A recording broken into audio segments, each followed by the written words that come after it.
Hey guys, I thought I'd take advantage of this dreary day by showing you one of my favorite garden projects, and definitely my favorite path in my flower garden. The idea for this project came about when I kept seeing all of these pallet walkways on the internet. I loved the look of them, but I was a bit worried about the stability and the longevity of them. Living in the Atlantic provinces of Canada, we have some pretty harsh winters, and to have an unstable board not supported by anything or held down by anything underneath is just a recipe for disaster. Even if it looked great on the first year, by the second, there's no way that it would still be in great shape. So I wanted to come up with a way that I could still have the same boardwalk effect without having any movement in these boards. So I came up with what I think is a really simple solution that looks great and is going to keep this pathway stable and safe for years to come. All you need to do is figure out the entire length that you want your pathway to be. Once you have your length figured out, you want to have 2 strips of wood that are running the length of your path. You're going to lay them out. You want them to be approximately 16 to 24 inches apart. That's going to give your deck boards good stability when you lay them down on top. So if I move this out of the way,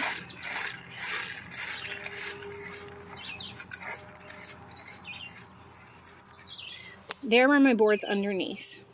So think of this pathway like a set of railroad tracks where you have your beams underneath and then your deck boards running the opposite direction on top.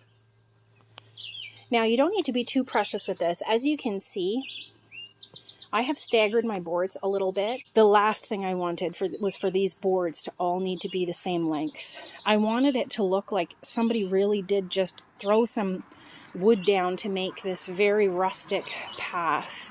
My boards are all approximately 28 inches wide. I needed to make a fairly narrow path, just the way that my garden is laid out. So you can make your path as wide or as narrow as your space can fit. Now, to ensure that the gap, which as you can see is quite sizable between my boards, I wanted there to be a good gap so that I would be able to fill that gap with pea stone. I've not filled in the pea stone here, so you can see what it looks like prior to being filled in. And then if we come this way, you're going to see the difference when it's completely filled in. What I did for my path was to use one of the deck boards in between. The gap is exactly the width of the boards that I'm using. This allows me to get enough pea stone in there that it will fill the gaps in nicely, but not enough so that someone's foot is going to get fetched up in between. Once you've established your gap, you want to make sure that you're using the same board or the same size board in between each one, so that you do have a similar sized gap between each board. Again, depending on where your path is going to be, who's going to be using it, how often it's going to be used, you may want a much bigger gap. You may want a much smaller gap. You could have no gap, and that would also be a fantastic look. There's really no rules with this. It's about the finished look that you want to achieve. So once you start laying out your boards, you're just going to screw them in, making sure that your deck screws are going right into that board underneath. Again, no need to be too precious. Does it help visually if your screws are lined up? If you can see them, yes. But believe me when I say that within a few months of your path being there, those screws are going to blend right in and you'll be hard-pressed to even notice them. That's not what people are going to be looking at when they see this fantastic path. Once you have all of your boards laid out and screwed in, and everything feels stable, that's when you're going to want to put in your pea stone. Once you've gotten your pea stone or whatever material you're using in between on, you use a push broom to sweep it into the cracks. It's going to take more pea stone than you think, because not only is it going to fill in those gaps in between, it's also going to go underneath. So you're going to have an idea in mind of how much pea stone you need. I'm telling you, it's probably going to take a lot more than you're thinking. In the end, I think I ended up using about a yard of pea stone to do this section. It sounds like a lot. I was able to purchase the pea stone from my local garden center for approximately $60, and I do have a utility trailer that I was able to use. If you don't have a utility trailer, there are tons of landscapers who are able to deliver this material to you, and the cost won't be prohibitive. You may pay $20, $30, $40, depending on where you live, to get that material delivered to you. So in the end, to end up with a path as gorgeous as this one is, I think it's well worth the cost.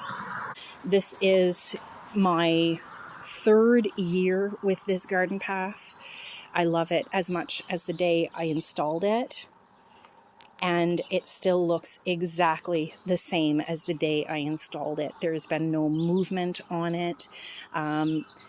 About 2 times a year, I do come out with my push broom and I sweep out anything that needs to be swept out. I can't imagine an easier, more versatile path than this one. You can make it look as fancy or as rustic as you choose. It can be as wide or as narrow as you choose, and you can really put any colored finish on it at the end if you like. As I said, I'm still undecided.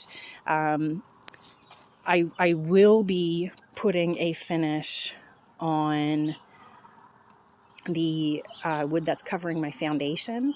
So once I do that, I may decide that I would like to match my path to it. Right now, I love the way that it looks, and I love that in the future I am going to have a grayed out, weather-beaten path. So time will tell if I end up changing the finish on this. But for now, I'm really loving it, and I hope you do too. Thanks for watching. Have a great day.